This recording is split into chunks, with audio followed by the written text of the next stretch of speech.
प्यारे बच्चों, हम लोग अपने पास अकाउंटिंग इक्वेशन देख रहे थे, है ना। और हमने ये देखा था कि अगर आप ड्यूरिंग द ईयर कोई चीज परचेज करते हो तो हमारे पास एसेट्स और लायबिलिटीज है ना, और कैपिटल, इन तीनों की कंडीशन ये थी कि एसेट्स बराबर होते हैं लायबिलिटी प्लस कैपिटल के, ये तीन हेड्स के।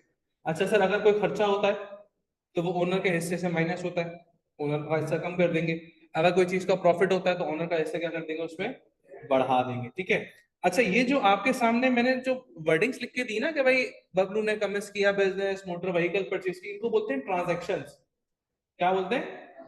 ट्रांजैक्शंस बोलते हैं, जिसके अंदर आपको ये बताया गया हो कि काम क्या हुआ, हरकत क्या हुई, ठीक है ना। अच्छा, अब ट्रांजैक्शन के अंदर एक हेड भी आता है, एक से ज्यादा हेड भी यूज होते हैं, ठीक है। जैसे फॉर एग्जांपल पहला हेड हमने देखा था कैश का और कैपिटल का आया था।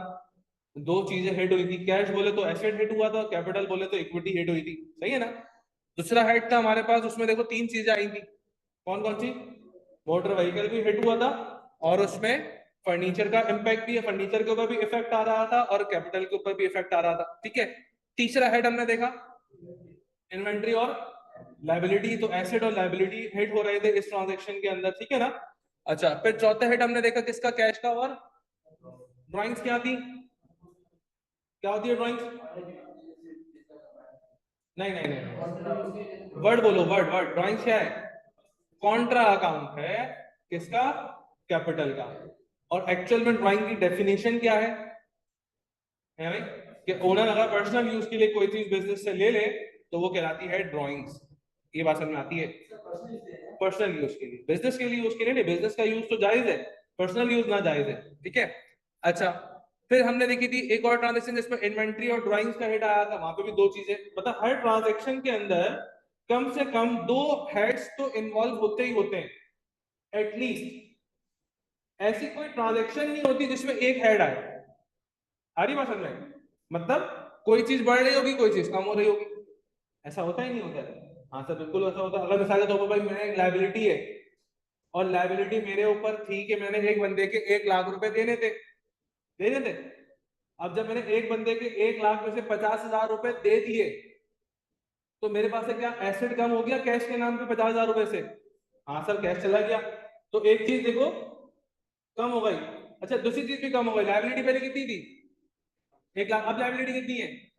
तो लाइबिलिटी भी कम हो गई। ऐसा नहीं हो सकता कि मैं किसी बंदे को कैश दूं और वो फजूल में दूं, किसी ना किसी वजह से दूंगा ना।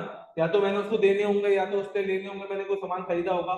तो कहने का मकसद ये है कि हर ट्रांजैक्शन के अंदर कम से कम कितने हेड इन्वॉल्व होते हैं? सर क्या दो से ज्यादा भी हो सकते हैं? क्या? हाँ बिल्कुल हो सकते हैं। देखो ना, हमने लिखा था ना, मोटर व्हीकल भी हुआ था, फर्नीचर भी हुआ था, कैपिटल भी हुआ था, तीनों चीजें हुई थी, हैं।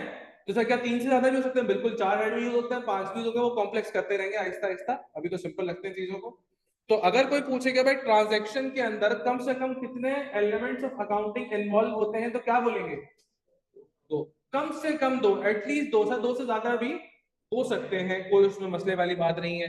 अच्छा, फिर एक और देखो, हमने क्रेडिट वाली देखी थी कि अकाउंट रिसीवेबल भी आया था, इन्वेंट्री भी हिट हुआ था, और कैपिटल, जिसमें अकाउंट रिसीवेबल एसेट था इंक्रीज हो रहा था, इन्वेंट्री थी वो भी इंक्रीज हो रही थी, इन्वेंट्री सॉरी डिक्रीज हो रही थी क्योंकि हमने पे किया था ये, और कैपिटल क्या था? इंक्रीज हो रहा था, उनका प्रॉफिट आया था मेरे पास। तो दो चीजें इंक्रीज हुई, एक चीज डिक्रीज हुई। अच्छा, फिर सर तीसरी देखते हैं, लास्ट वाली ट्रांजेक्शन जिसमें कैश भी था, ड्रॉइंग्स भी था और कैपिटल भी था।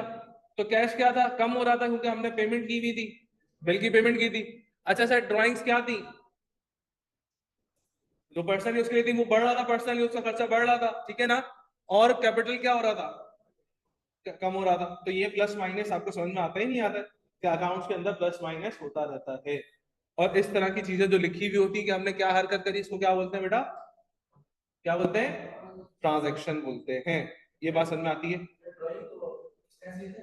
नहीं, ड्राइंग्स एक्सपेंस वो होता है जो कि बिजनेस करे अपने प्रॉफिट कमाने के लिए। एक्सपेंस हर चीज एक्सपेंस नहीं है। एक्सपेंस क्या है? वो चीज एक्सपेंस है बिजनेस के लिए जो कि प्रॉफिट कमाने के लिए किया जाता है। फॉर एग्जाम्पल, मैं अभी यहाँ पर एक और रूम बनवा दूं, मैं बोलूं नहीं यार जगह खाली है, एक रूम और बनाते हैं, एक और पीआरसी का बैच वहां पढ़ाएंगे, तो रूम बनाने में 10 लाख रुपया खर्चा आया, तो जो एक्सपेंस तो हो गया वो। लेकिन मैं इसको एक्सपेंस तब मानूंगा जब वो रूम बनाने से मेरे पास पैसे भी आए। हाँ सर, आप नया बैच वहां पे पढ़ाएंगे, मार्च बैच पढ़ाएंगे, जुलाई बैच पढ़ाएंगे, वहां से पैसा आएगा आपके पास, आएगा नहीं आएगा? तो प्रॉफिट आया बिजनेस के अंदर, पैसा आया, तो पैसे लगाने के चक्कर में बिजनेस जो खर्चा करता है उसको एक्सपेंस बोलता हूँ। हाँ सर, मैंने आते में बाइक का पेट्रोल वो ऑयल चेंज करवाया था, तो ऑयल चेंज करने से बिजनेस तो नहीं आ रहा ना मेरे पास, क्या बिजनेस आ रहा है? नहीं आ रहा, पीआरसी का बैच अनाउंस हो जाएगा क्या? नहीं होगा। तो कहने का मकसद ये, फिर उस चीज को मैं एक्सपेंस नहीं बोलता, वो पर्सनल यूज होती है, उसको ड्राइंग्स बोलते हैं। टर्म्स का फर्क है, कमीज का फर्क है, बस ये समझना, ठीक है।